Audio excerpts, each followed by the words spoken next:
পুরানো সবজি দিয়ে নতুন করে তরকারি বানিয়ে নেব। প্রথমে পুঁই মিশ্রিটা ভেজে নিচ্ছি। পুঁই মিশ্রিটা ভাজা হয়ে গেছে। কেটে রাখা কাঁচা টমেটো দিয়ে পুঁই মিশ্রির সঙ্গে ভালো করে ভেজে নেব। আর কালকের রান্না ছিল কপি ঘন্ট মাছের মাথা দিয়ে। এত পরিমাণ লবণ হয়ে গেছিলো, সেটা খাওয়া যাচ্ছিল না, সেটা দিয়েই বানাবো।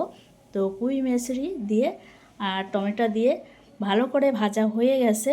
তো আমি এই সময় দিয়ে দেব সেই কপির তরকারিটা। তো কপির তরকারিটা শীতের সময় বসে গেছে।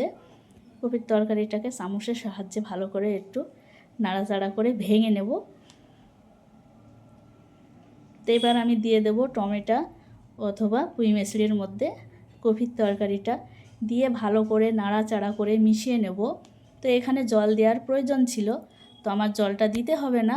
এখানে আমার কপি ঘন্টের তরকারিটাই প্রচুর পরিমাণে তেল দেওয়া আছে। তো এভাবে নাড়াচাড়া করলে খুব সুন্দর করে রান্নাটা হয়ে যাবে।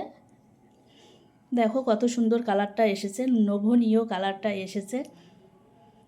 কালকে আগামীকাল 3টা তরকারি রান্না করেছি। 3টা তরকারিতে এত পরিমাণ লবণ হয়ে গেছে, একটা তরকারিও খাওয়ার মতো নাই।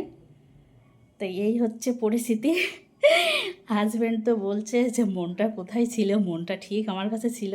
তো হ্যাঁ, হাজব্যান্ডকে তো বললামই যে মনটা তো তোমার জন্যই, তোমার কাছেই তো থাকবে মনটা, না?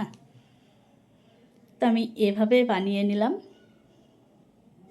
তাহলে তরকারিটাকে আমার ফেলে দিতে হলো না। এভাবে বানালে কত সুন্দর করে খাওয়াটা হয়ে যাবে। এবার এই তরকারিটা রুটি অথবা ভাতের সঙ্গে খুব সুন্দর করে খেতে পারো। তো বন্ধুরা সবাই ভালো থেকো।